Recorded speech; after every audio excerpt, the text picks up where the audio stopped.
I don't know what you're talking about. It's noon. It was noon 3 hours ago, Jill. Come on. Oh, Get with it. Wake okay, up. yeah. Oh, yeah. Yes, I am in time behind you. Hey, everybody. What's going on? It is Wednesday, so it is time to do a weekly daily. Sure. Why not? That sounds right. Let me go check out our social media. What do we got today? We got a couple of things we're going to be talking about, including a tablet that might be interesting. It might be fun to play around with. 19 years of SUSE support, 30 years of Linux, and like what you might want to do about that, and a Raspberry Pi Connect update that I'm going to ask everybody a question about. That's going to be a thing. Yeah, I was just talking about like archiving old sketch stuff, man. I don't have a lot of paper stuff. When I say I don't have a lot of paper stuff, I have zero. Wait, Zero. No, I take that back. I take that back. I have what do you call them for the automobiles? The titles. Yeah. I have those, and I got the deed to the houses, and I think that's it. I'm not 100%. Hey, Scott. Hey, G-Scape Totes. Scoots. Yeah, I don't have a lot of paper laying around, man. Old tax document? No, all that's digital now, man. I remember those days, right? Yeah. Not a thing in my life anymore. God, it's nice. It's so nice to buy a house today. Oh my God, compared to when Steve and I did it almost 30 years ago. It's horrible. We have here in Cali, you often have like 500 papers to sign when you buy a house, and yeah, so we have stacks and stacks and stacks. Yes, going through that, especially if you got to go through a loan process. Yes. All the fun things. Yeah, I didn't try to. There was no attempt on my part to like create the. There was a big push for that, like the late 90s, early aughts. Let's do the paperless office, and I didn't see anybody that really succeeded with that, but everybody gave it a good shot. The only paper in my house is I have a stack of printer paper that somehow, and I've had that for like 7 years now, and I've used a couple of the sheets. Yeah, I have a 20-year-old stack of printer paper too. It's sitting like in the studio spare parts room on like a bottom shelf, and maybe once a year I'll have to go in there and I'm like, I need to write something down for whatever reason. Then I got to go find a pen. I know where my pen is. I have a pen and a couple of Sharpies. Usually I need the Sharpies when I got to write stuff down or whatever, if I'm doing something in here, but that's about it. Yeah, I don't use much in the way of I don't have a printer. I haven't had a printer, and I haven't had a printer since I bought a printer to print something out.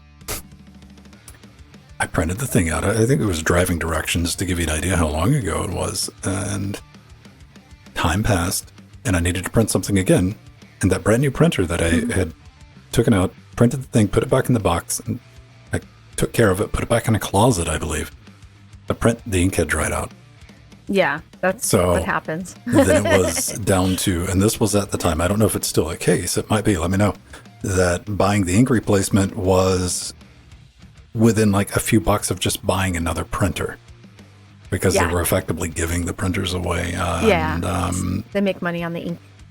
So I just tapped out on that, and I gave that printer away. It was easy to give a printer away. I didn't have a problem with that. And discovered that you can go to the library and print things out for like 25p. Yeah. It's awesome. I know. That's what I do. Just go to FedEx or whatever. Yeah. Well, like, done. I maybe have to do it once a year for a scale. It's just not a thing. Printers used to be omnipresent. Like, you know, I think from the time of being a teenager, well, even younger than I was definitely not a teenager when I had my first dot matrix. Remember the line feed, clink, clink, put it in that big ream of paper, and those things. I had that well before I was a teenager. Then I don't think I ever had a color dot matrix. I had a friend that had a color dot matrix printer that I thought, well, it was fascinating. It was fascinating enough where like two kids like completely burnt through the color ribbon, which was really expensive because we were printing color stuff. Like, this is wild. So I still do have a color dot matrix, but of course you can't find ink for it. It's a problem. Can't find the ribbons for them. Yeah. But I love that thing. I used to print out big banners and everything with it. It was fun. Yeah, that was the thing with that, man. Like all the Photoshop software definitely had like banner mode to print out, because it was easy to do. It was pretty simple. Actually, some businesses still use the dot matrix for that purpose, for printing out banners, because it's so convenient, Modern dot matrix printers. Yeah, they do. Ribbons take a lot longer to drive, and they can handle a lot more wear and tear. I've seen a couple of shops, and like they're USB too. They're not parallel port anymore. You'll like this, Ben. So when I was in college at Cal State, Dominguez, we were the first all online internet school.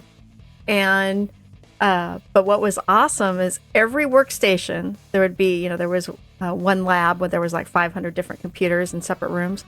Every workstation had mini dot matrix computers, printers for us to print out on. And it was awesome. We had the big laser ones. We could send it to a laser, but each workstation had a little mini dot matrix. It was great. Yeah, I always assumed, like, once I was old enough and like being all professional and stuff, I'm like, oh, I'll just have a color laser printer, by the time I'm 30 or something. Like, by the time I was 30, I was like, wait, what do I need a printer for? Like, what? Yeah. Why? Even then, the last holdout for like my need for a printer was definitely driving directions. And that was it. I contemplated when I was on the road constantly buying a laptop. There was a laptop that had a thermal printer in it. And I thought about buying one of those. I couldn't get it approved through work. They were like, no. I'm like, come on. No. I wasn't going to buy it myself, but we always made do. Oh, right. Oh, yeah, Amir. Yeah, I know Alan has his set up. I have a couple too, but mine aren't set up. So if I need something real quick, I can ask Alan. Just drive over to the library. I got the little thing. It works with my tablet because they have like the Google Drive print share thing set up. Yeah. It's so dope. I thought I was going to go through a hassle. I'm like, nope, send a printer. Done. I'm like, this is where we go to print stuff from now on. And I think it was like 25 cents a page or something like that. Like, it was trivial enough to where I went looking for change in my car. Pop-out chat. That's what I need. There it is on Twitch, the pop-out chat. I couldn't find the little button for it. It's like a little sideways hamburger menu. Yeah. I just that. found it because it had moved. It was in another location last time I looked. I tried to move, organize like my moderation panel and stuff around, and like the second I moved it, didn't pop up. I can't get my memory reorganized. Oh, what else do we have? Hello, Turbo. Hello, Turbo's GIF. I'm assuming there's a turbo attached to on the other end of the GIF. Maybe not. It could be something altogether more malicious. Hi, Turbo. Oh, I love your dancing penguin. Woo, woo, woo. That's adorable. Yeah, yeah. Oh, that's one of my favorite animated movies, that snail one. I like that one.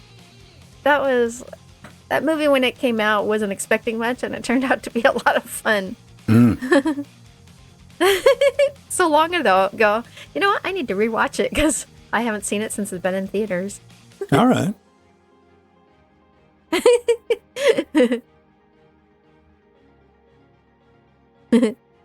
Here we go. We have that together. Yeah, that was, I saw a thing. I'm going to talk a bit more about it. I posted it in Discord yesterday. There's a little article PC Games Ended about how many unplayed games do you have in your Steam library. Yeah.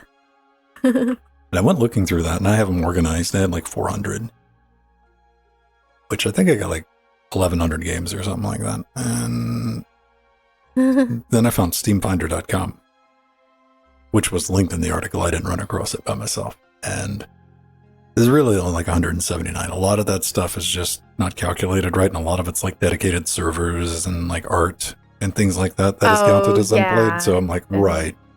Music and that kind of thing. Yeah. So I felt a little bit better. I was like 400, and then that doesn't seem for you. That doesn't seem accurate. Well, because you're reviewing games. Even with that, how many where do I collect a lot of games from like bundles?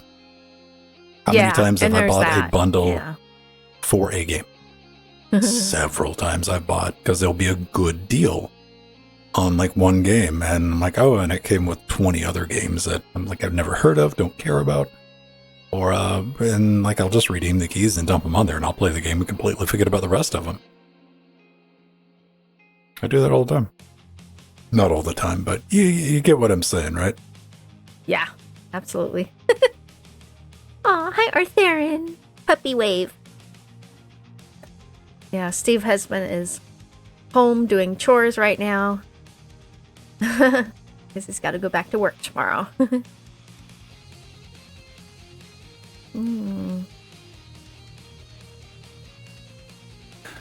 But yeah, if anybody wants to take a look at that, here, I'll put a link in chat. There we go. Yeah, I'd like to look. I'd like to read the article. Here's the, we'll talk about it on Saturday, but I'll put the link up in, under Twitches. Okay. Steamfinder.com. Oh, I see. You can just punch in like your profile at the end, as long as you don't have it like your profile set to private. Oh, okay. Oh, it's in there. Okay. Yeah. Yeah. It was like $1,700, which isn't too bad. But I'm getting a little bit, I'm not excited. I'm optimistic. I'm not even optimistic. Let me tell you what I am, kids. I'm curious as what's going to be on sale. What do you got blinking on and off over there? Oh, it's just me searching, looking at the webpage and whatnot. All right, I assumed it was something under your control because it wasn't surprising you at all. But yeah, no. It was enough where I'm like, what's getting dark and bright like that? Because I looked at the Steam Finder website, going back to show notes, and flipping back and forwards. Yeah, that's why.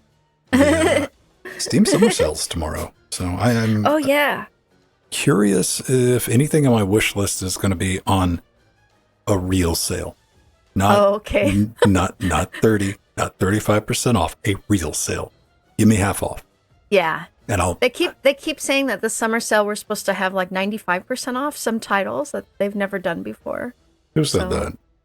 On an article I read, I think PC World or PC Mag. I didn't see anything from Steam. I don't know. Maybe they're being hopeful. Yeah. Optimistic. It wasn't on Steam, but it was on another site.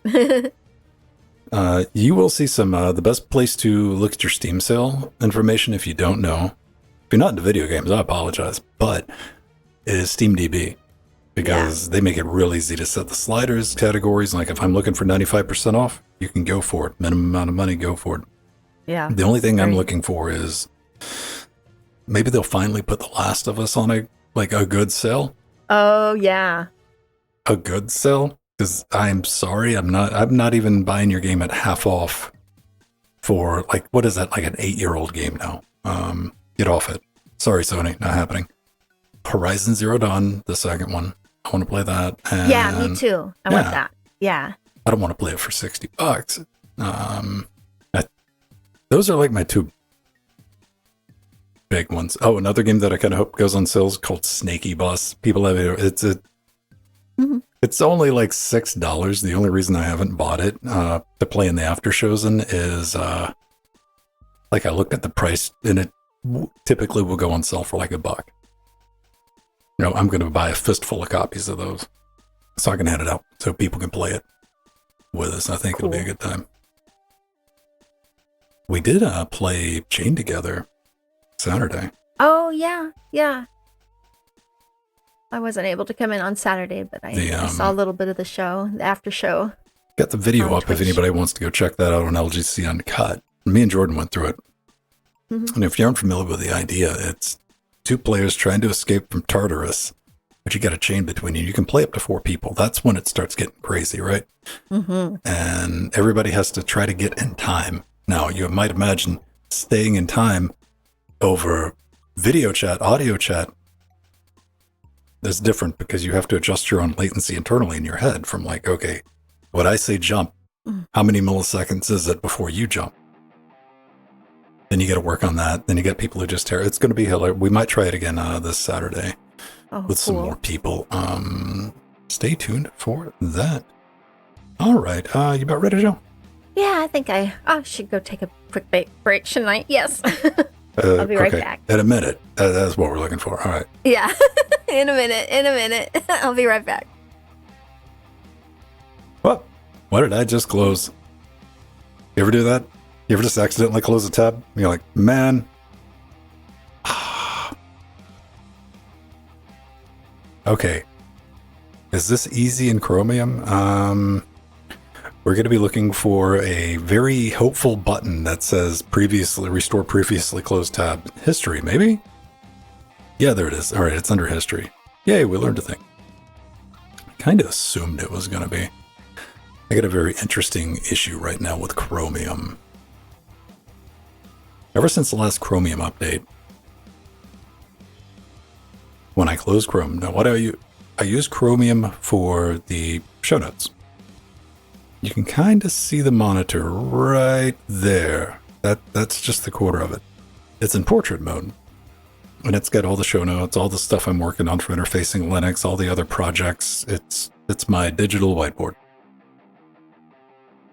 And I use it. It's developed an issue since the last update of Chromium. It closes fine, right? Closes fine, there's no problem. And I keep the tabs open, and when I open it, they come back up. When I open it, every single time for the past week, when I open it, it says Chromium didn't close correctly.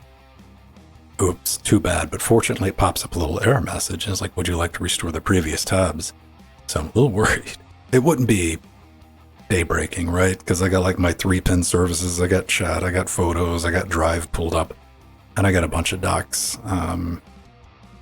Couple of pin ones, for recurring stuff. I'm waiting for the day that doesn't work, or hopefully it gets resolved, maybe, question mark. Control-Shift-T, is that the secret moon glyph? Alright. Let's see if my brain has room for one more shortcut. Maybe it does, maybe it doesn't. We'll find out. Have I played? You know what? I just finished yesterday. That's what I did. I made the time to record all the video bits for that. Now I have to do the ADR, or the voiceover, however you want to process it. I've written everything I have to say about it. Mostly nice as you could be about that type of stuff. What Arthurian's talking about is the piece of equipment I have. It's broadcast hardware. It's not really intended. When they made this, they never assumed any smelly nerd Linux user was going to take it home and put it in a PC and try to run it. So it's that adventure. And you might have had that adventure if you buy server hardware and stuff, weird stuff, stuff that's not readily documented, and things meant to be run, things that come with an SDK. So finding out whether or not we can make some use of it. Because it's a very interesting piece. I'm not going to spoil anything, but the specs on it, it's got a microphone. It's a PCI Express card. It's like a sound card. But, it has a microphone preamp built into it, so you can just plug your XLR mic into it. And it's got stereo out, so you can come up with a headphone. And it's got onboard DSP, EQ, compander, which is a compressor, expander, noise gate.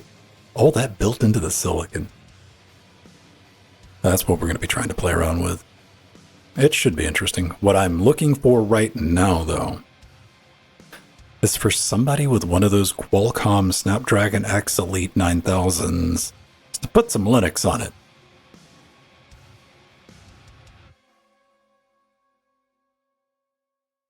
Pretty please? I don't know. I'll talk about that at the beginning of the show.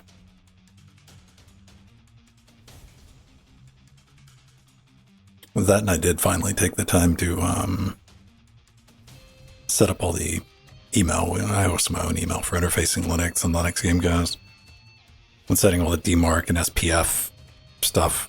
up correctly and getting that set up with Cloudflare with the... Yeah. I made all the things turn green is what I did. Whether or not they're correct, but they're green. So we got to look into that. Yeah, man. That's where I'm at with that. Like, it's a really cool piece of hardware. I want to see... Like, I got my list of things. I need to set the browser shut up anyway, so let's go ahead and do that, and I'll show you my little post. Let's see, one of these... okay. Hey, look, it's our Discord. Hey, everybody.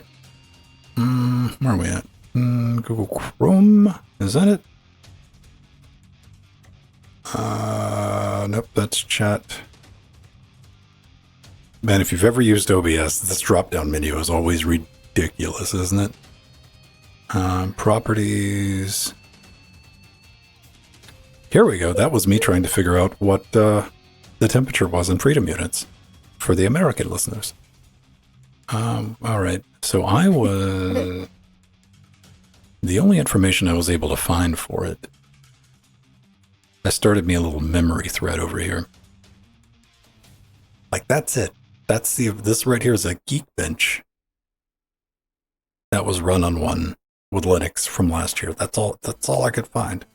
So if anybody sees anything with like Qualcomm Linux benchmarks, because I want to test some stuff. I want to see what the USB 4 latency is. They're capable of supporting Thunderbolt, so that's very interesting with external PCI Express docks. Because we were talking about this, me and Jordan talked about it. You know, there's NVIDIA drivers, there's Blackmagic drivers. You know, a lot of companies that do video production work and things along those lines actually have not just Linux drivers, but Linux ARM drivers. So I'm keeping my eye out for one, maybe. Might be fun. All right. I think we're about ready. I got everything I need before it turns into an absolute sauna in here. Oh, yeah, that's right. Yeah, we should get going. It's the time of year, everybody, where the outdoor temperature becomes frighteningly close to the TDI temperature on the CPU. Oh, yeah. Oh, here, Arthur, and I got my unicorn mug with the little plastic colorful balls on top with a unicorn inside. So cute. I hadn't used this one in a while, and I love it. Magical unicorn.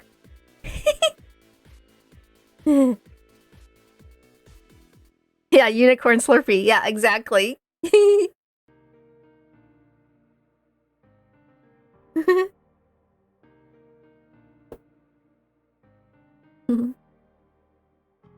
Hello. Ciao. Feels a little, let me see if I can any. Oh. Yeah, your camera's a little off-center. Did you know that? No. I just letting you know. Maybe. Yeah. It's easy to line you up in this shot. I've never really paid attention to this shot. Oh, okay. Yeah, I didn't notice. It does. Sometimes I do have to adjust it because it moves a little bit. There we go. And we got our 3-shot. That's good. We now have a browser. That's good. Hello, Yeah. Casey Clism.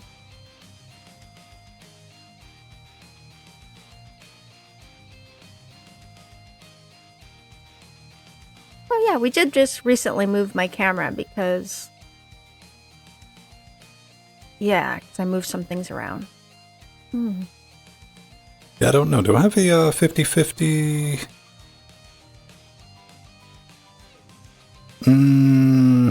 Oh yeah, I got a 2-way split right here. Hang on. We can take a look at little Uncle Vin's alignment chart. Burp. I could scoot over. Oh no, I'm, Yeah. I'm just pointing it out so it'll bug somebody in the audience. You're like, ah. Yeah, there we go. Yeah, I usually let Steve kind of eye it because it's a little harder for me to tell. So he does as good a job as he can. Oh, it was from when we bought the camera back from Scale. You know, I always have to spend a lot of time adjusting it and getting it back. So that's always a thing. So I have him help me with that.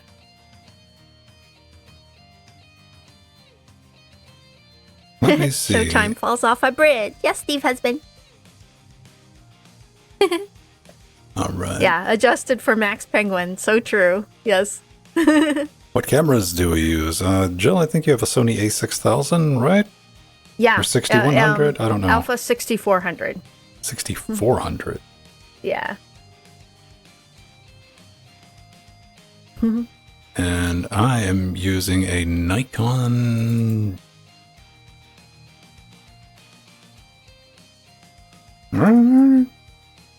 No.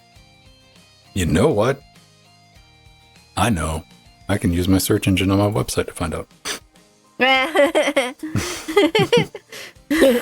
I'm using a Nikon D3400. Yeah, so Ben has an XLR and I have a mirrorless. SLR.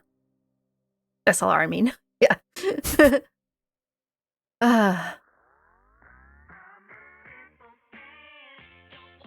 Yeah, I was talking about this on Saturday, maybe a week ago or 2 weeks ago. I never expected this. I bought this camera like $90.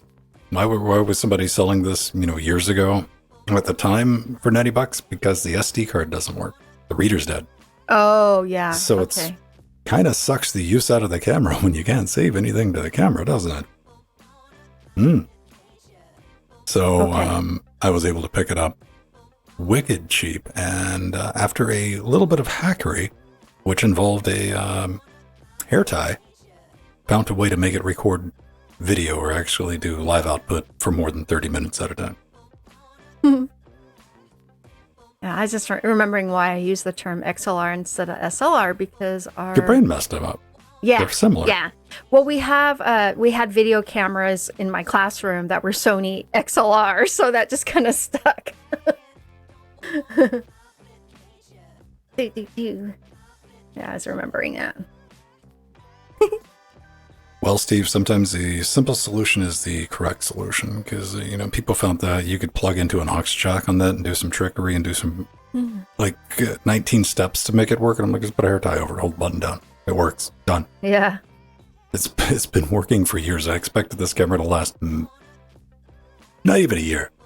It's like, I just going to put it up. I didn't even put it up on a good stand. I just kind of had it dangling on the wall. I didn't even have it on the wall. I had it on a lighting pole that I had in the studio. I'm like, it just kept chugging along. Now there's a dead pixel. When we go to the 2-shot, it's like right around here, somewhere in the pop filter area. Now just make sure you focus on it from now on. Now everyone knows they're going to look for it. Yeah. Let it distract you.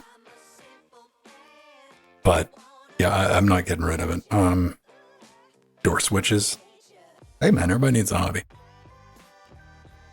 All right. I think everything's good. We can press that big red button. As a reminder, if you want your chat to show up on the screen, you got to use the Twitch chat. If not, say whatever you want in Discord. We can still see it.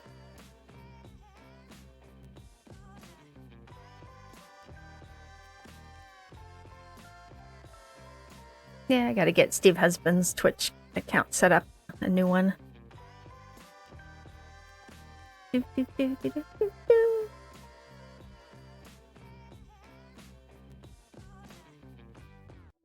Okay, I got liquid. I got liquid. Cool. The Twitch bridge was a thing we had that relayed chat between IRC, Twitch, and Discord sometimes when it was working or when it wasn't just flipping out for no reason on us, like spamming chat. Basically like the same thing that people are using nowadays to bridge their Twitch chat to YouTube chat. People are doing multi-streams, which is also against Twitch's term of service. Oh, I don't know. It's that. But look on the bright side. You can be an absolute heel in Discord and don't have to worry about it showing up on Twitch, because if you were being a heel in Discord previously, I'd get onto you. I don't care what you could do in the live channel because it's not showing up on the broadcast. Just don't violate our 3 guiding principles.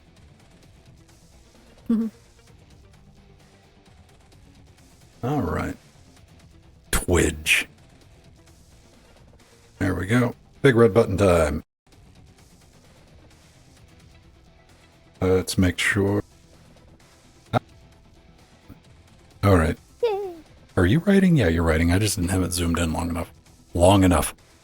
Yes. You know what? That was Okay. technically correct. I didn't have it zoomed in long enough because the thing was too compressed. I had to longen it Oh. in order to see the automation points it was drawing. Yeah, never scroll up. Just use the search, man. It's easy to hack around that. Unless you're on Slack. If you're not paying for Slack, they're going to delete all your history. Maybe people will learn something from that. Yeah. Probably not, but maybe. Right? All right. Music off. Outro loaded for the end. Mhm. Let me get on the right page. There we go. Mhm. Scott, you're right. You're not wrong. The answer to that is yes, unfortunately. All right. Hey, everybody. Welcome back to Linux Weekly, daily Wednesdays where we sit back, relax, take that midweek break, talk about some of the fun things going on in the world of Linux and open source. I'm Vince Stone, joined by Joe Bryan. We're just talking, chatting back and forwards. Slack has updated their terms of service. If you don't know Slack, you probably use it at work. Hopefully you have a paid business account if you use it for work, but if you don't, well, I hope you haven't been using it for your organization or your community or your company's like data dump and repo because they're going to delete your history selectively, like when they feel like it. It's not going to be a fun time. And if you don't think that's going to happen to Discord at some point, don't be a fool. Oh, yeah. It will. Yeah. One of the reasons I started, I went through the trouble. I was messing around with that because it's a pain, people. I set up a forum on Interfacing Linux, like maintaining and keeping a forum clean and ready to go and fighting the spam and dealing with all the other backend stuff, doing it correctly. It's a hassle, but I think it's definitely worth it. Let's bring forums back, people. Yeah, absolutely. Speaking of forums, one thing I posted in the forums, does anybody know, anybody out there, can you hear me? Come on. Have you done any benchmarks using that Qualcomm Snapdragon X? Because the only one I could find was this wee little tiny one from 2023. And I really want to know, naturally, being interfacing Linux, like how does it handle with audio interfaces? How does it get the capability? It's got USB 4 and it can have Thunderbolt. Like, can we use that with an external dock? Because there are Linux drivers for like Blackmagic hardware, among other things. NVIDIA even has Linux ARM drivers. I just want to see all that stuff for just if you have Debian up and running on one, because, we talked about it on this show a couple of weeks ago. Yeah. Qualcomm has a experimental version of Debian, a raw disk image that you can pop on there and play with. Could you put it on? I know that's asking a lot from Windows reviewers, but I mean, if you happen to know somebody, be like, hey, you could do this. You definitely would get some views on that YouTube video. But yeah, that's pretty much all I've been doing, Jill. I've been sitting here jonesing. My brain has been working on overdrive, doing hard as it can to try to justify making any financial sense to spend $1,200 on one of these. And I can't do it.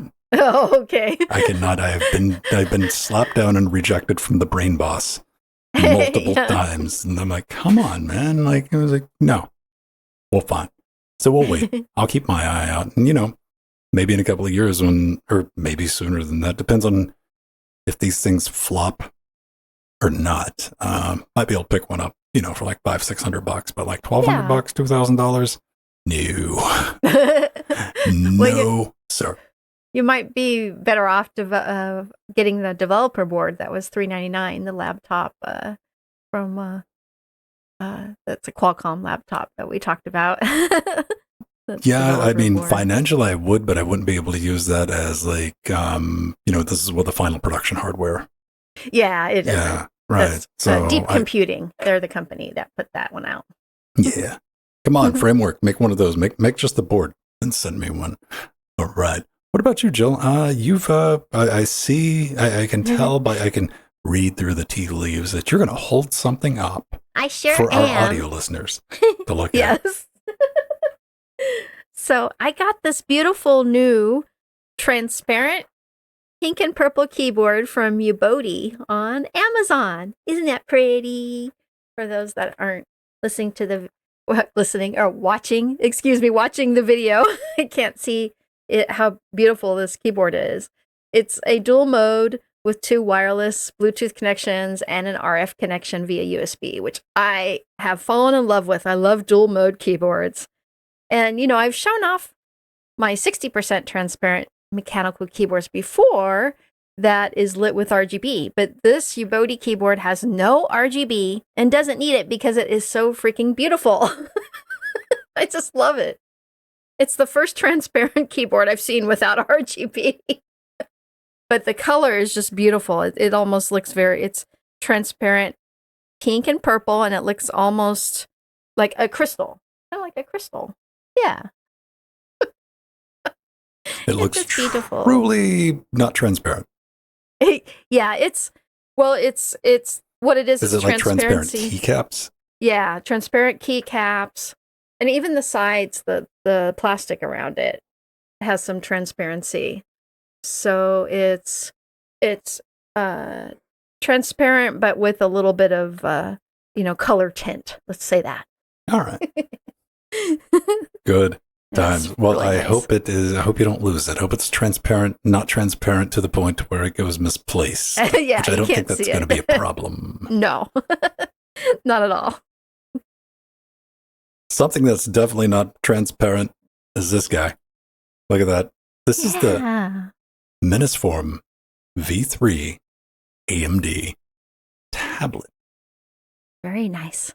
Oh, yeah. Mudkip.me. There'll be a link to everything in the show notes. But we decided to take it and put some Linux on it. Now, maybe you've never heard about this tablet. I kind of knew about it because, hey, we do this. This thing's powered by the 8840U from AMD. So it's got some, chunk behind it.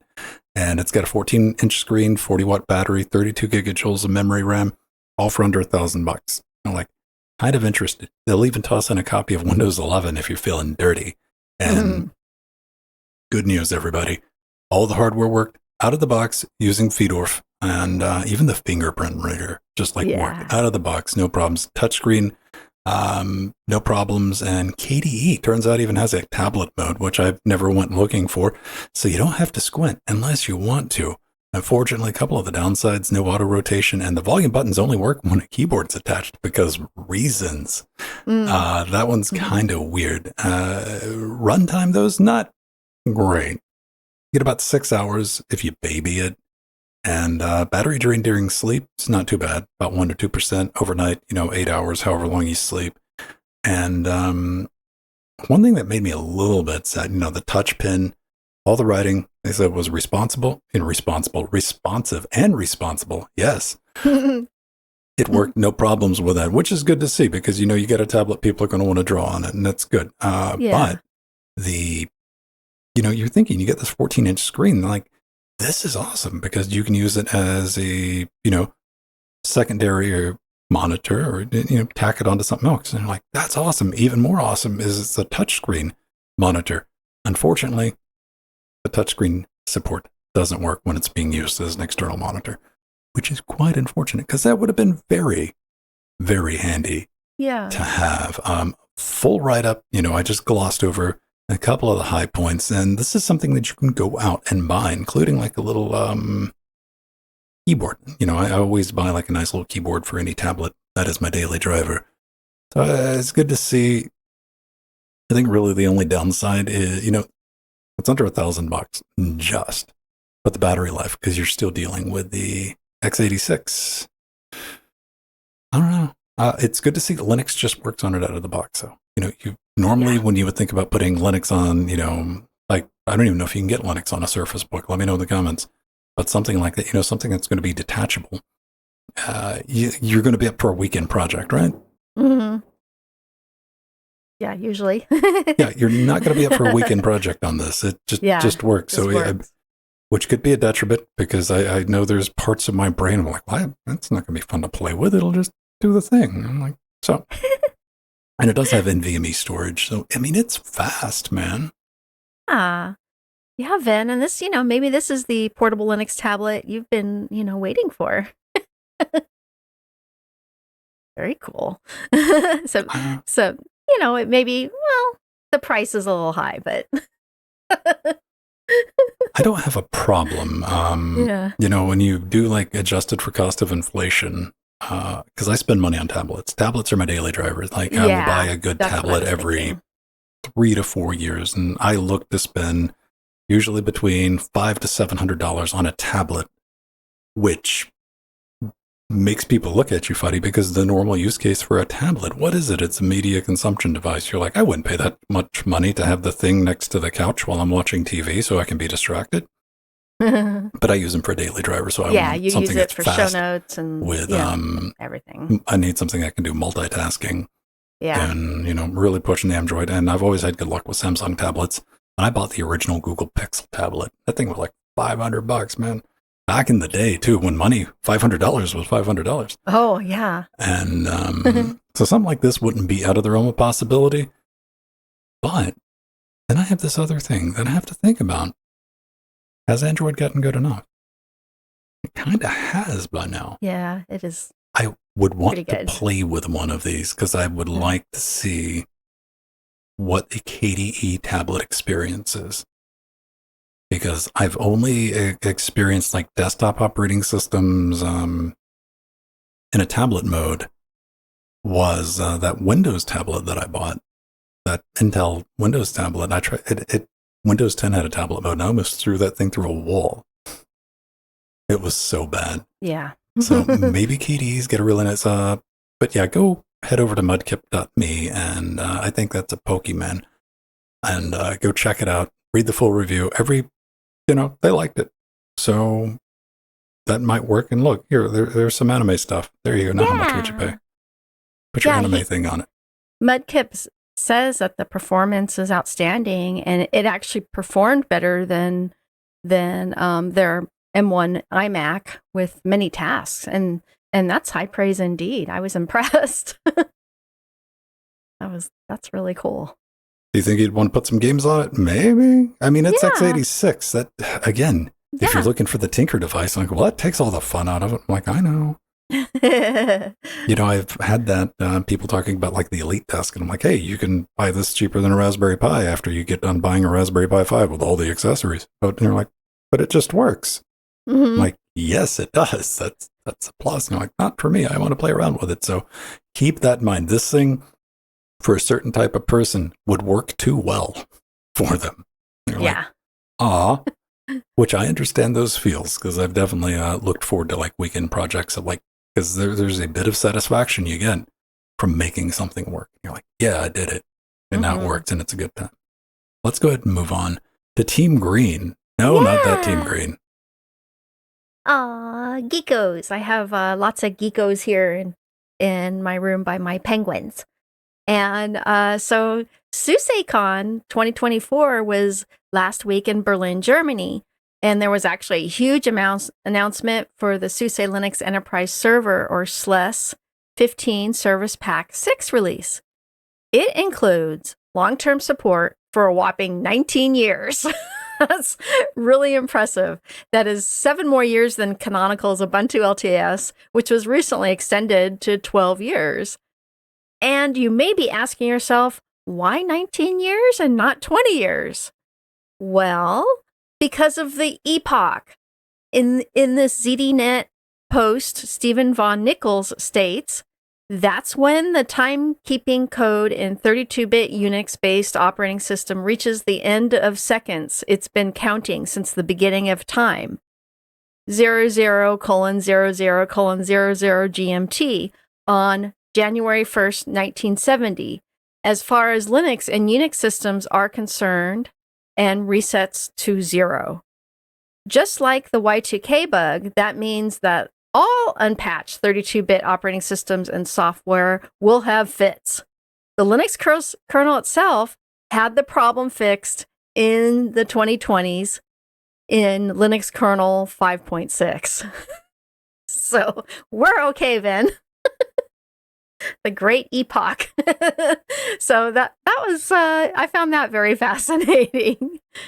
And some of the new features of SUSE Linux Enterprise Server 15 Service Pack 6 include, like I said before, Linux kernel 6.4. There's a new Open SSL 3.1 library for better security compliance. And SLES is a new feature that encrypts your data in memory, not just in hard drive storage or while being sent over the internet. And that's a really cool feature. Also, you can use SUSE Manager 5.0 for server management and Linux instances on any SLES you are running. And it supports over 16 different Linux distros, including RHEL, Debian, and Ubuntu, and even Raspberry Pi OS. So SUSE has always been really, really great for having all their, a lot of their admin features work on other OSs. So that's great to hear. The one thing else, I've played with SUSE, I've played with SLES, SLUD, all the fun things. I know people who use it in production. I also don't know a single person who uses SUSE that likes it, who has to tango with it day in and day out. That's just being reported from people who have to tango with it, not us end users sitting at home playing with it on occasion. That said, this comes in response, man, because Canonical recently extended their LTS to 12 years. Yeah. Yeah. That's awesome. Oh, and they got 19, and I'm looking at that, and I'm like, that's good. That's an option. You know, this is more like marketing or stuff like that. But, you know, hey, if you're looking for like long-term, you know, you're definitely going to give SUSE a look. It's going to be in the contention with your things like, you know, your Red Hat and, you know, what are we, all the ones, Rocky, Alma. Yeah, Rocky, Alma. Yeah. Remember when it was simple? You can't use CentOS streams anymore. So, yeah. That's always kind of fun, man, when you see stuff like that. And they're getting caught up, man. Like, you know, you got to think like Windows. Windows has got usually a 5-10 year support window on server side. And Mac OS doesn't really have a server option anymore. I remember Xserve. Yeah. Yeah. Operating system support on the Mac side, usually 3 to 5 years. Still not quite the 20 years you're getting out of Solaris 11, which I had to look up recently. Why? Because Solaris 10 is going to go EOL in about 4 years. I'm already starting to get emails. I'm like, hey. I'm like, no. So, stand due to that. Good. 19 years. SUSE. Yeah. Go for it. Yeah, there's a lot of companies out there using SUSE Enterprise, so it makes sense. It really does. They're one of the top distros in Enterprise. Well, look into that. You have, you know, additional years to continue paying for support. Yeah. Which is good because, you know, support really matters with that because, you know, most, especially like enterprise companies and like even small to mid-sized companies, even here in the States, you'll encounter SUSE. I mean, it's a thing. Why? Because it's got support. It's like if you don't want to do Red Hat, that's usually option B for a lot of places. If, you know, some Oracle sales weasel hasn't gotten in there and done what Oracle sales weasels do. I've seen situations like that too. So I was like, why? And they're like, I wasn't in charge of that. And I'm like, I know how that happened and understood. So we're here to talk about Linux. Joe, you've been using Linux for at least 3 decades. Oh, yeah. Easily. Always fascinated when somebody comes up, they do the chest pounding, like, I've been using Linux for 12 years. I'm like, oh, you're new. Got it. Okay. Yeah. Fascinating. Not a weird thing. Not a strange thing. Nothing I brag about or anything. Because I, you know, love me or hate me, I treat Linux like an operating system. I don't treat it like a religion and or cult like some people do, you know. And I ran across this also at ZDNet, just browsing through, and I guess somebody needed to write an article, and I was hesitant to do it, but I thought it would be fun to go through it with everybody on the show. Because I've used Linux for 30 years is the headline. Here are 5 reasons I will never switch to Windows or Mac OS. This comes at an interesting time, though. It does, because this week, Microsoft, everybody's favorite company, decided to automatically start backing up customers' data, turning OneDrive into opt-out. Sounds like Microsoft, doesn't it? Now, on top of that, they've also, very quietly removed the documentation from the website about creating local accounts in Windows 11. I wonder what that can mean. Mm-hmm. Who knows? Mm-hmm. But you still can create, you have to do a little Mooncliff. I think you could open a console and during the install to create it. Pretty easy for Microsoft. They love doing stuff in consoles and terminals. Maybe not. And I know, even when I'm sitting here saying this, some of you are never going to leave the embrace of your Windows DOM daddy. I get it. You can't do it. But some of y'all are starting to wake up a little bit. You are. Yeah. Even you die-hard users are like, this is getting unmanageable. Why? Because your Windows desktop exists for a couple of things you're starting to realize. It's there to collect telemetry on you. It's there to serve you ads and basically do whatever it wants, when it wants, and without your consent. Now, Microsoft is smart enough not to force it on you. What do? They wear you down. Wear you down. You're like, we're going to cut this on. Oh, you can cut it off. Okay. Yeah. Oh, we're going to cut it back on again. I'm going to cut it progression over time. Here we go. We're going to cut this back on, and eventually, fine, whatever. All right, just go away. So, what do you get for that? Putting up that operating system, you get a couple of things though. You get that illusion of choice, like, hey, I can do whatever I want. To an extent, you get the ease of use. I'm not going to deny, man. If you're familiar with the Windows ecosystem, you can kind of pop in and just get going on that. And you get pretty okay hardware support. At least the vendors will target it. I'm not saying it's always going to work the best, but, it's option number one. I thought it'd be fun to take a look at this just because some of you are convinced switching to Linux is impossible. Maybe you want to. I'm not. If you're using Windows and you're like, I love this. This is awesome. It's great. That's cool. We can still hang out. I'm never going to try to talk you out of it. I'm like, you use what works for you. I'm not one of those weird Linux people. I'm not. Use what makes sense. And that just stops people sometimes because they think I'm going to argue with them. I'm like, I'm not arguing with you about an operating system. Get off my lawn. Yeah. It's just not going to happen. So, what if the roles were reversed, though?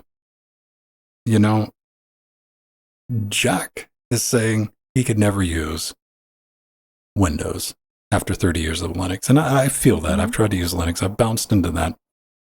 But, if it was flipped around, we'll talk about it in a minute, because I want to go through some of these bullet points, starting with numero uno. Why? It makes sense. Now, this is a valid argument. Since any operating system you're familiar with, typically, well, you know what it does, it makes sense. You know what? I'm not going to give you a hard time about that. Let's go on to number two. It's easy. No, it's not. Linux is just as hard or easy as any other operating system you're unfamiliar with. Yeah. And if you try to argue with it, you're a fool. Go ahead. Leave a comment. What up do we have next? It lets me work how I want. Yeah, Linux is highly configurable. And you're probably going to need to crack open a terminal if you want to configure some of that stuff. That was part of, I kind of glossed over that in two, because our friend here said some people are able to use Linux for 20 years and never have to open a terminal. Yeah, well, if they're a casual user, yes. You give Linux to your grandparent and you just put Firefox on the desktop, and if that's all they use... Yeah. What do they do when it breaks? What if it doesn't break? I'm not asking about probability. What do they do when it breaks? It will eventually break. What do you do then, Joe? You got to open a terminal. Well, yeah, not always. Software centers sometimes fix things, especially in modern ones. That's another maybe. Yeah. Telling people that they're not going to have to open a terminal is lying to them. Oh, I know. You're doing Linux. If you're like a Linux evangelical, you're just like, rah, everyone needs. Don't tell them they're not going to need to. You think you're doing good. You're like, no, it's going to be great. What happens when they need to open a terminal? Like, oh, I was just sold some false good. You said this was never going to happen. All right, F this, I'm going back to Windows. Because that's what happens, despite what you think happens in your brain, because you're inside a little bubble. Get outside that bubble, see how the world works with other people, and they're like, I ain't got time for this. So you need to be prepared people for what they're going to get into. And that goes back, working how you want, and Linux is great for that because, again, it's highly configurable. No problem. As long as you don't mind crack open a terminal. I mean, how many times have we modified stuff on our desktop and, you crack open a copy of terminal? At least you're going to open gedit and edit a text file. Let's put it like that. Mm-hmm. Now let's move on to number 4. Is it flexible? Yeah, man. Plenty of desktops, window managers to choose from. And they have gangs of configuration options. You can put stuff where it's not going to fight you. And even if you run into a desktop or window manager that fights you, there's going to be another one that doesn't. Beautiful. Linux excels at this. We crush it. Then we got the security thing. This is something we've known, I think, all of us for 30 years. Windows has never been secure. Why? Well, just down to its core design for the longest time, and also it's the biggest target, so it's got the most eyes on it. Secure by default. Yeah, by default, it's still only going to be as secure as the willingness of a user to type their sudo password in, their root password in when prompted, right? Yeah. Can we fight against that? No, you can't. And one thing you need to watch out for, as we've talked about on this show, snaps or even flatpaks could be malicious. If they're from unverified, if you are downloading a copy of Uncle Joe's Spotify, there could be something dangerous in there that you don't know about. I'm just saying. There's a possibility there, and we've seen it happen with the crypto wallets on the Snap Store multiple times now. So, if you're concerned about privacy or customization, definitely give Linux a look, man. Because, those two things they're being phased out on the Windows side. Your customization options are shrinking, not expanding, and Microsoft is collecting more telemetry and more data about you, not less. And the amount of hoops you got to jump through in order to cut all that off. If you don't mind, that's cool. Whatever. I don't do anything on my PC. I don't care. That's awesome. I'm not going to fight you over that. But here's the thing, though. Don't let anybody convince you that switching operating system is going to be an easy transition. Doesn't matter what operating system it is. If you move from one OS to another, it's just not going to be smooth. Not even a little bit. You're going to run into problems. Linux is no exception. If you move from Windows to Mac, you're still going to run into not the same problems. You're going to have a different set of problems. And they're going to exist. If you're on a Mac going to Windows, Mac going to Linux, those problems are still there. Yeah, you still have to learn how to use the operating system. You get to deal with all your applications, all your settings. All of that's going to be different. So you got to be the adventurous sort, or at least you got to be sufficiently angry to give you that drive to be like, man, I got to get off this and onto something else. I'm here to tell you Linux is a viable option. It will do the job that you need it to do. Mm-hmm. But I want to ask everyone, let me know in the comments, what's keeping you from using Linux? Really, what is? Or, why don't you care?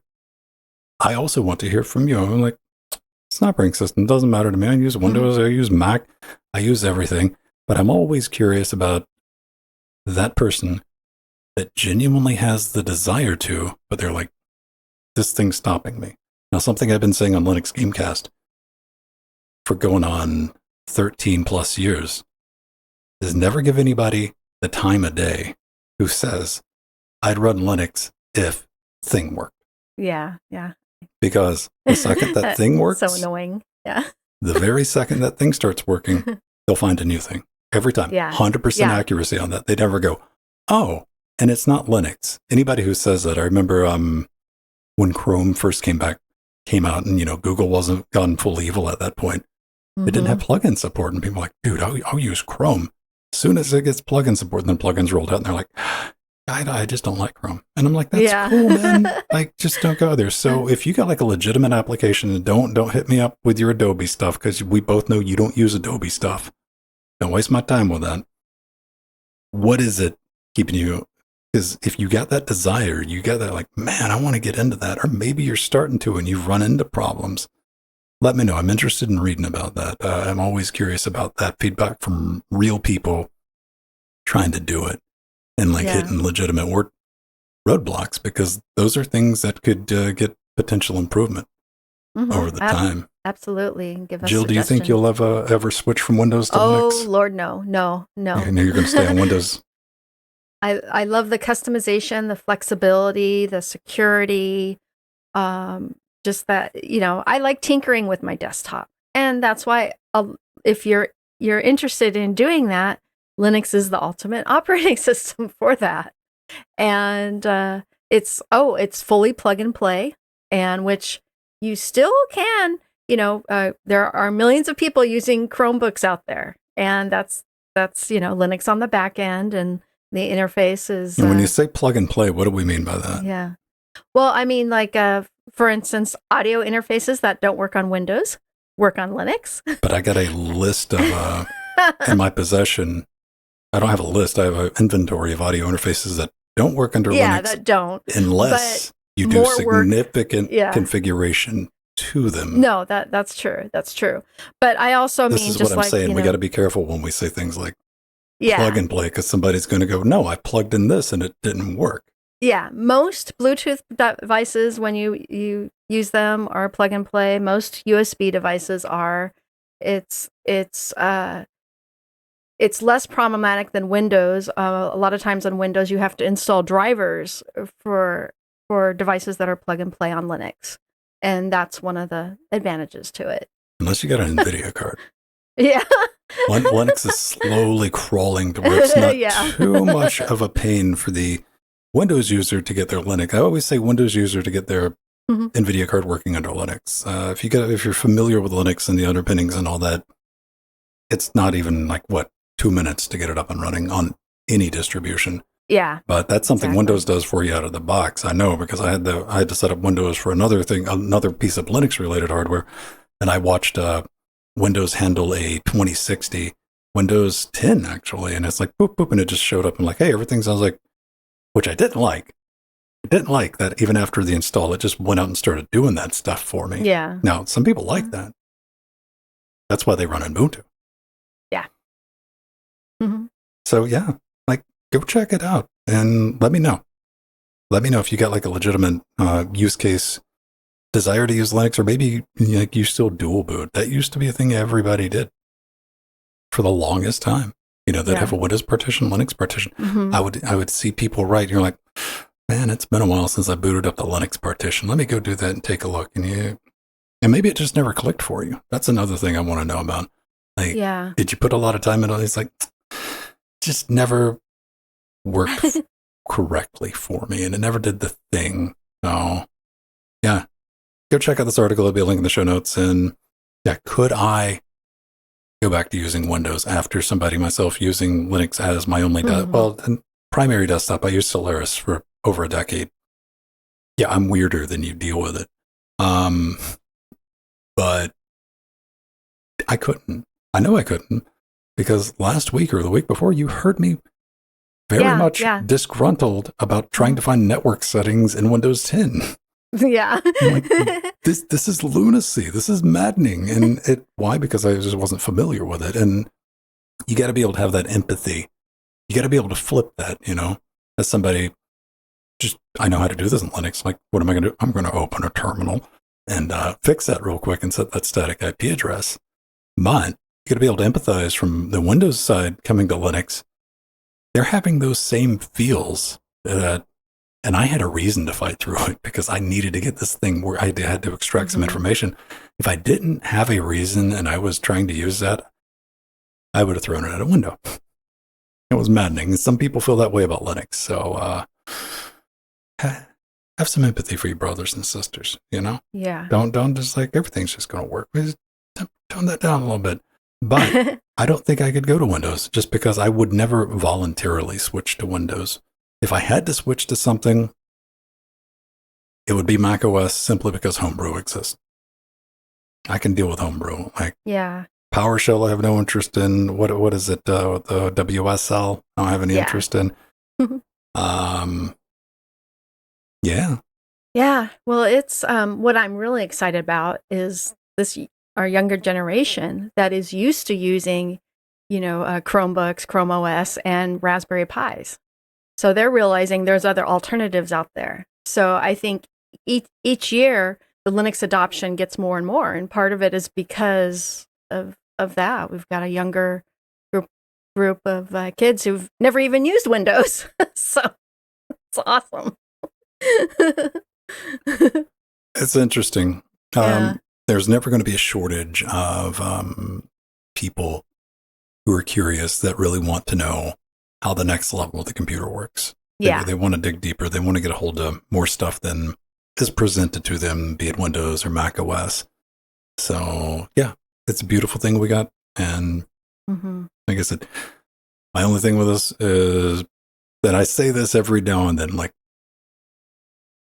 don't sell Linux as a product that's not. Don't tell everybody it's just drop-in replacement, because yeah, they're not going to be happy with it and they're going to bounce back the second. Either that or you can end up doing tech support. I know people in those situations right now. I know somebody running Linux day in and day out, and they don't really have their head around it. They can fix simple stuff, but they still got it set up. Somebody's going to know exactly who I'm talking about. I'm not giving out names. But their friend is doing the right thing, remotely SSHing into that machine and fixing the things. So you got to take, I always say, is like, and like if you're going to make a vampire, you got to take care of it. You just can't set it out on the world. Keep that in mind. Or go buy a Chromebook or buy a MacBook or whatever you need to go buy. Last but not least, everybody, Raspberry Pi Connect has created a thing that I have questions about, but before I have those questions, Jill needs to tell you what it is. Yeah, it's really cool. So about a month and a half ago here on LWDW, actually number 422, we talked about Raspberry Pi launching Raspberry Pi Connect, which is an easy way to access your Raspberry Pi remotely via the web. Well, they have listened to the Raspberry Pi community for features that the community would most like to see in this powerful service. So a new beta of Raspberry Pi Connect has been released, but this time not only does it have support for the Raspberry Pi 5, 4, and 400, but for all the Raspberry Pi computers going back to the very first one, even the Raspberry Pi Model B released in 2012. Remember those times, Ben? I still have my Raspberry Pi Model B. Oh, yeah. I spent, it was the weekend project of compiling and doing. I finally got X to launch on it, and I'd achieved victory, and I don't think I touched it again for a few months. Okay. Because it took forever for the poor thing to start, but it did it, and that was neat. It did eventually start, yes. And what's cool is this is, regardless, this feature will work regardless if you are running Raspberry Pi OS 32-bit or 64-bit or Raspberry Pi OS Lite or Raspberry Pi OS with the desktop, of course. And another great feature that is new is remote shell access.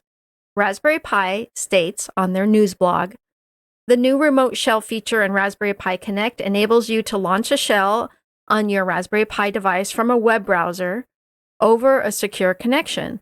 This provides access to your Raspberry Pi without a desktop environment, extending support to older devices as well as devices running Raspberry Pi OS Lite. Remote shell access also works much better over low bandwidth connections than screen sharing, making it a handy option to have. That is just so cool that you can screen share on your newer Raspberry Pi devices. And if you use a Wayland compositor like Wayfire, you can also share your screen.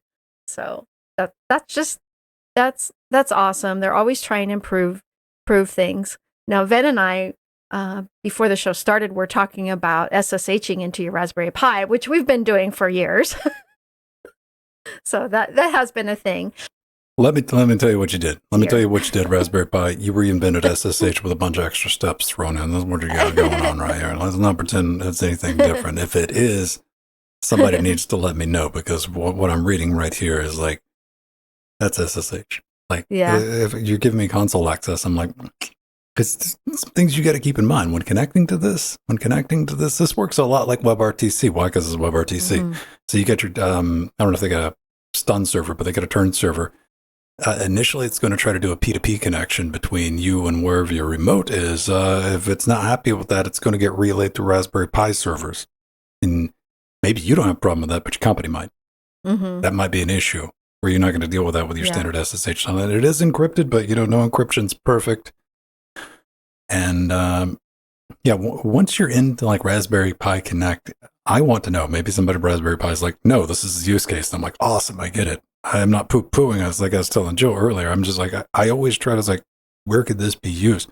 What situation would I have to find myself in to where I would be using this? And I'm like, especially, they say if you have low bandwidth, it's a helpful option. I'm like, that's when you would SSH into a server. Yeah. I don't know. Let me know if you were like, no, this is dummy. This is how you do it. Because then again, what I initially said with this is like, y'all run X sessions on your Raspberry Pis? What? Like, you can log into another desktop. I'm like, no, I can't. I don't have X on any of my Raspberry Pis.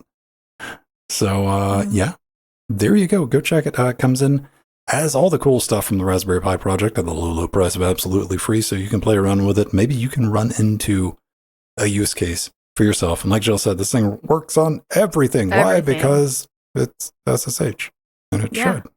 Or it's very SSH-like. We're running absolutely way too long this week, but we got to run out of here. Ladies and gentlemen, thanks for watching. If you want to support what we do, go over to linuxgamecast.com. That sounds like a strange place, but that's where everything started right there. And that, this show is stuck together with Linux Gamecast. And we got a support button. We do have a Patreon. We'd appreciate your support there. That'll get you into our Discord and a bunch of other stuff. If you can't make the live and uncut versions of the show, we got that podcast and, of course, a recording just for you and a bunch of other stuff, including a non-YouTube version of this video. Hey, that means no ads. Yay. Because it's going to get nasty. YouTube is still rolling out the baked-in ads, and there's nothing you're going to be able to do again. Twitch has kind of gotten bad that way, too. Twitch is the best. I don't even know how much I pay because it's so useful for me. Is the Twitch Turbo or Twitch Nitro? I know. I pay for that, too. Done. I don't have to see ads. Why? Because I don't have to worry about ads on mobile, desktop. I'm when I'm watching Twitch, I'm just watching Twitch. Good to go. But yeah, linuxgamecast.com/support. We got LibrePay and all the other stuff. If you want to kick us some coin, we'd appreciate it. And come say hi in Discord, especially if you're a Twitch sub. You can link that up too. Do some Trackmania with me on Tuesdays and Fridays. Joe pops in, and we got like 1,500 maps if you're looking to get your retro racing action on in 2013. All right. Woo-hoo. There we go. I look forward to the insightful reasons of why people should never run Windows in the comments. Yeah. Oh, yes. It's so bad. It's evil. And you're not wrong. But until next week, bye-bye. Time for some credits. Everyone. Love you all. Aw, thank you, Nubbin. He pledged $250 in our Patreon. Yay, Death Note. Thank you to our executive producers, including Arthur in chat, and our Chicago level people, Super Dust Out, Empty, and Blasphemia. Our Sea Monsters, System T, Mark, Diasin G, Joe, Dirty Dean. Our Death Notes, Renee K, Leonardo K, Kim, Smashley G. And our chairlings, Hibbard, Douglas, Hitchcock, Mir. And yes, as usual, I can't read them all. So ladies and gentlemen, you got the rest of the week to get up something mildly Linux flavored and or nefarious. I'm not going to judge you, and have a good time doing it. Yeah, keep those penguins marching. Except for that one penguin. I don't trust him. He's shifty. Shifty. Yep, that's a shifty penguin if I ever saw one. Yeah. Wouldn't trust it. I would say as far as I could throw it, but it looks like I could throw that one pretty far. Yeah, this one's... Bye, everybody. We'll see you next everyone. week. Hey, penguin. So cute.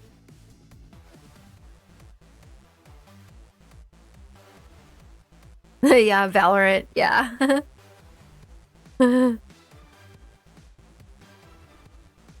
There we go. We did a show thing, everybody. Yay, Twitch, we did it. Yay! Bye. Taz, indeed. Oh, I like your name. Bye. Valorant? you know what? Look at the bright side, man. Like, I think every game that doesn't work with the anti-cheat are the type of people that I don't normally associate with anyway. So, like, it works out for the best. Yeah. I don't know. You say that, Arthurian, but I was just thinking to myself, I'm like, I always get a little bit worried when things are going just a little too smooth. Bye, Turbo. Love you, Turbo. Things Have are going fun. a little too smooth, and I'm like, something's going to happen. It's always nice to have a nice little small fire, but I don't know how much of that is me trying to, take a hit from fate, or if it's just that part of the brain's like, I want something to play with. Mm-hmm. And the older you get and the more stuff, infrastructure that you're responsible for in your professional career, the more you have to fight against. And a lot of times you have to self-impose it is the not broke, don't fix philosophy. Fix it. Yeah. Which can be maddeningly boring, but that's the right thing to do. I remember in my teens and early 20s wondering why people were running these old archaic things. You run into it everywhere. It's not just IT.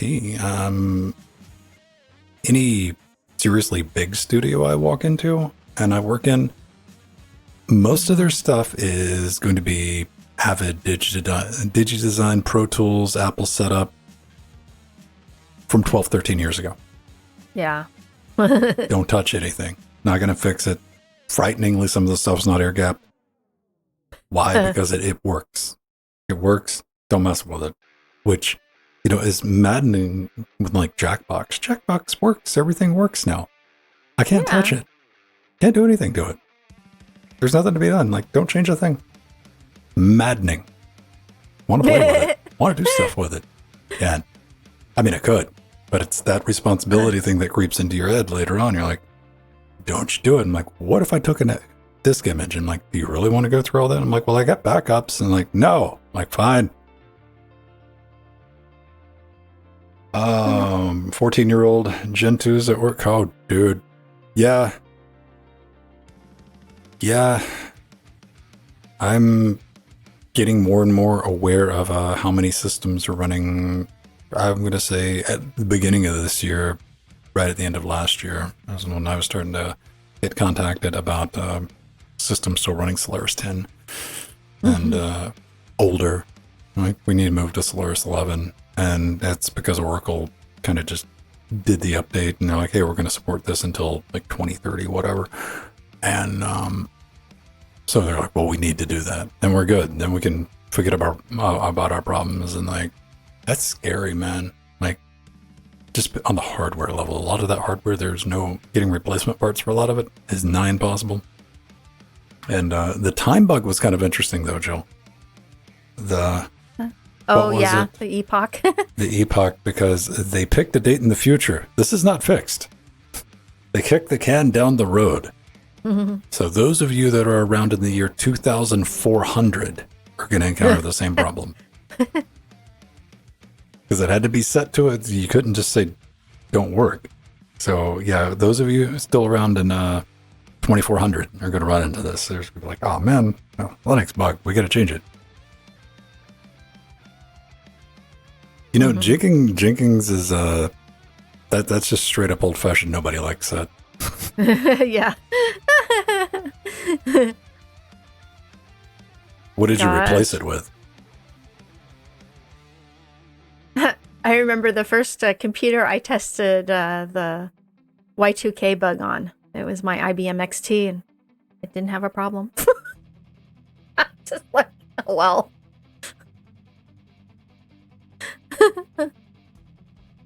Yeah, my brother was having to update some systems for work, but there were so few things that need to be updated. And in the meantime, the world was going bonkers. Especially my church they were getting very very insane about it.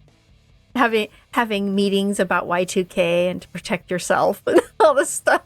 Everybody was there was a lot of social panic. A lot of you might not have been around or like even aware of it. Yeah, that was Y2K bowling around.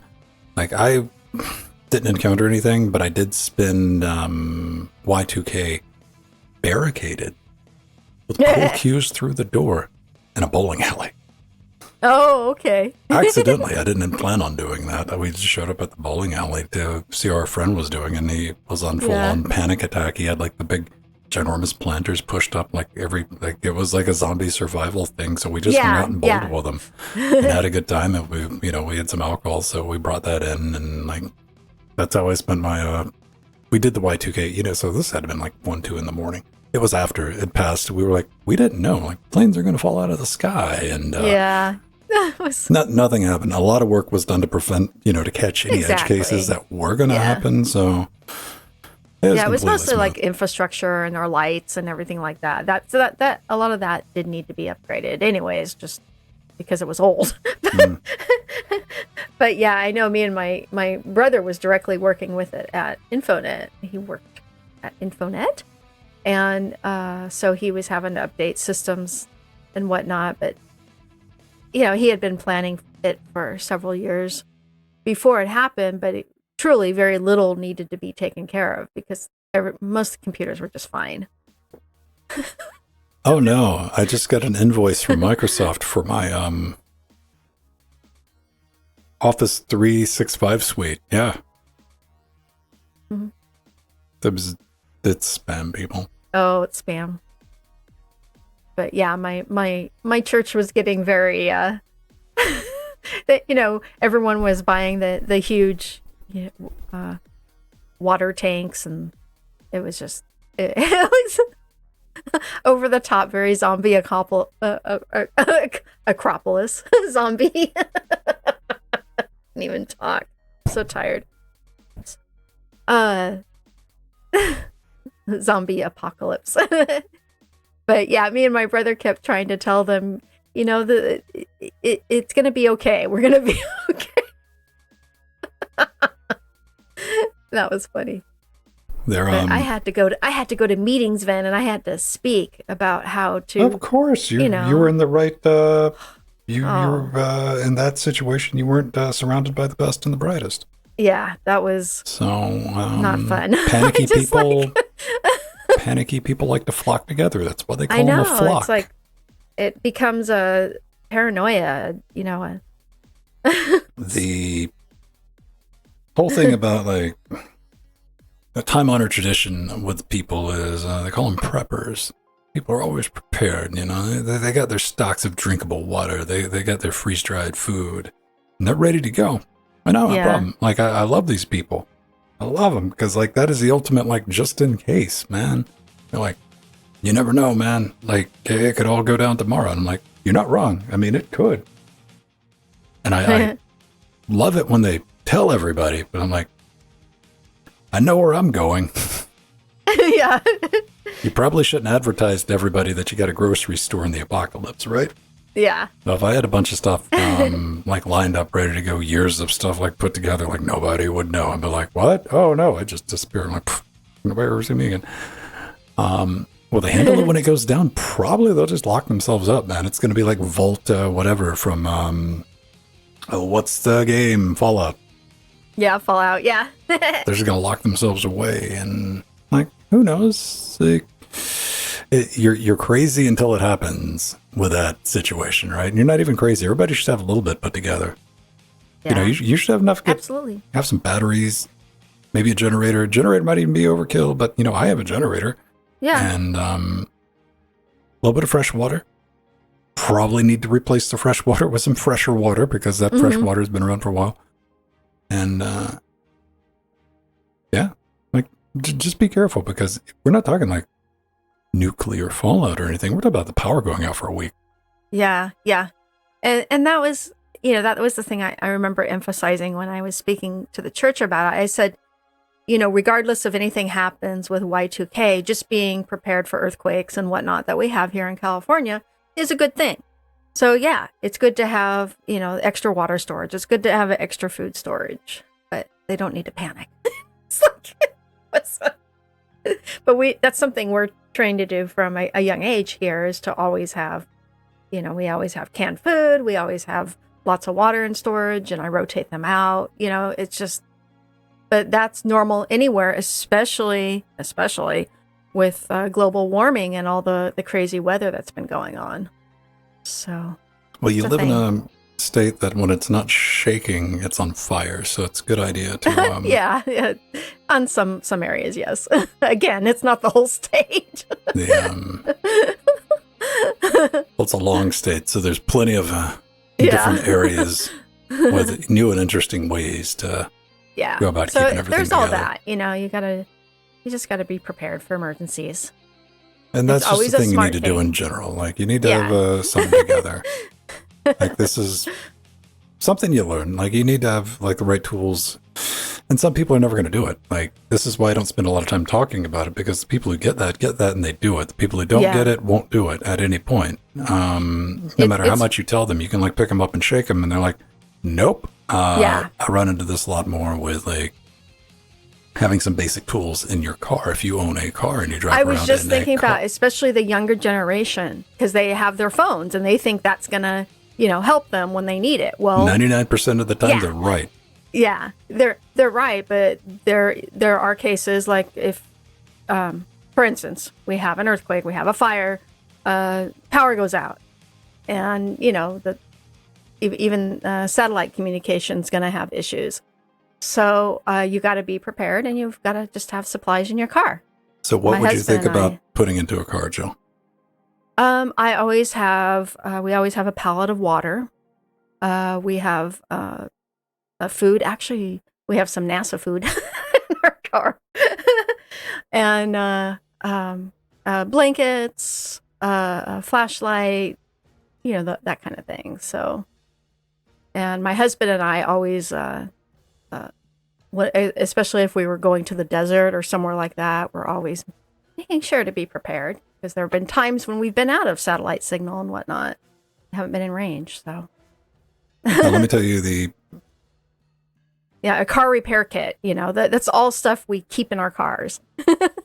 three most important things you need to have in your automobile. I don't care who you are. If Yeah. you don't have these in the back, A tire repair kit. you need to go ahead and get them. Let me go ahead and tell you what they are. First thing you need is an air compressor. Now, Yeah. they're cheap, don't cost anything. Then, tire repair kit, but don't get patches. Get one with a plug, because you're going to be Yeah, on the the side plug. of the road. So that's going to be what you need. That's Yeah. going to help you just in case you need a spare. Now, it might sound crazy. Now, I'm going from personal experience and helping other people. And the third, which should be the number one, the most important thing you need is a jump pack. Oh yeah. You need Always have that. something to boost your car in case your battery goes flat. As Scott can tell you, they're invaluable. Oh yeah. So Steve, Make sure husband you and got I those have. three things. Now, on top of that, I also Yeah. want you to go ahead and just get a small toolkit. Like a little cheap one. Not Yeah. expensive. We're talking like $10 one off. A socket wrench with some metric and some standard bits in it for just in case. That's going to save. And I'm talking to you, the person who's like, I don't know anything about cars. I don't know. I don't want to worry about that. I'm going to get on my phone. Have that stuff there for whoever shows up to help you out. It's going to make your life a whole lot easier. It could be the difference between you having to take a ride with a big smelly tow truck driver for like 2 hours, or somebody spending 5 minutes getting you back on the road. Yeah. Listen, don't man vent. I grew up working in a shop. I know these things Yeah. to an or extent. you're on a road where no one comes by for 16 hours. So out in the middle of nowhere in the desert. Or in my case, I've been to a third world country many times, and had to have my father get out of the truck and put new tires on and do the whole thing. Because we popped the tire and we're on a cliff. So Turbo, you bring up a very good point. In cold environments, that switches out completely. yeah, you always have first aid. Yeah. Get a shovel, jacket, warmth, like all those are perfect. Like, yeah. See, let me go ahead and put like disclaimer asterisks in warm environments. Like winter environments, take your advice from Turbo Tree Sloth. Yeah. That's where he lives. He knows these things. So make sure everybody just pester him for like the next week and be like, what else should I put in my car? An umbrella is always a good thing, not just for rain, but for extreme heat and sun. One of the things, We used to always have. Yeah, that's the difference, because Ven and I are older generation, so we have thought about these things all our lives and have had to use them. For For one, my dad actually taught us how to, just bring a bowl and bring saran wrap that you can put on the bowl, and you can get water from that. There's stuff like that. So, what cactuses to that that you can cut to drink from, that kind of thing. Yeah, the TP you might want to hold on to. One of the things I used to talk to my brother about a lot was the design philosophy, because German, underwear, born and raised, engineered, Yeah. and he would always talk about how unreliable Italian cars are, which they were. Mhm. And he explained the difference between like the engineering philosophies between I'm talking with like cold weather, where I'm going with this is in Italy. If your car breaks down in the wintertime, like whatever, you just got to walk a little bit and you're done. There's a lot of places in Germany where if your car breaks down, you freeze to death. Mm-hmm. So how that's built in from like the core of engineering, not just in automotive, a lot of stuff works like that, to give you an idea of like the different necessities. One thing I find fascinating is watching how people survive in places and towns in the Arctic where it's perpetually frozen. Mm-hmm. It's fascinating. Amazing. Yeah. We are unstoppable little tailless monkeys. We figure it out, man. We make it work. It's always for good or for ill, we figure out how to live just, I think, pretty much everywhere, except we haven't really cracked Antarctica on the long term. Everywhere else, we got it covered. I know a few people who live on the edge of Death Valley, so they're living survival mode every day. God. For the summers, they usually leave and they go on vacations or travel. And point of clarification, Scott did have a battery jump. I figured exactly it was what kludge you had worked up. Did you take the battery upstairs and use the batteries? I figured exactly what you had going on. It was you ended up taking the jumper pack and putting it in the back seat or something. I don't remember. But yeah, Scott's got the Canadian weather too, so he's got to deal with like cold. Yeah, so he has to deal with all that. Yeah. Yeah, the 50C, like with properly thermally insulated, what you got about 10 minutes you can stay outside, but then you got people that can handle it, born and raised in it. And I mean, I like the cold. I don't like the cold that much. I wouldn't mind visiting it, but I wouldn't want to be in day in and day out. Yeah. All right. So that is going to wrap us up. I'm going to go make I'm going to go get my chopping scissors out, and we're going to cut a podcast out of the live stream. And it'll be up anywhere you get podcasts. We've got a YouTube channel. If you don't know, you're watching on Twitch, it's just / Linux Gamecast. You'll find it. We got UNCUT channel, which is just LGC UNCUT, which has got the live version, which will be up this afternoon for patrons, and next week if you want to watch the video version, just for everybody. It's just up there. And I finally did the flip because YouTube does this too. It wore me down. It was constantly bugging me about the uncut versions on the YouTube channel. They're like, YouTube's like, this really, really seems like a podcast. You should change this over, because there's a switch that you got to flip on YouTube to classify something as a podcast. Like, it'd be really dope if you did this. I just got tired of looking at it. So I flipped both of those over. So there's probably RSS feeds for them. I don't even know how that works, but it's there now. So if it's something that you are interested in, take advantage of it. Yeah. All right, everybody. Have a great It's fun. rest of your week. Bye. Bye, everyone. Bye, Strider. Bye, Scoots. Bye, Casey Clism. Bye, Turbo. Bye, Mir.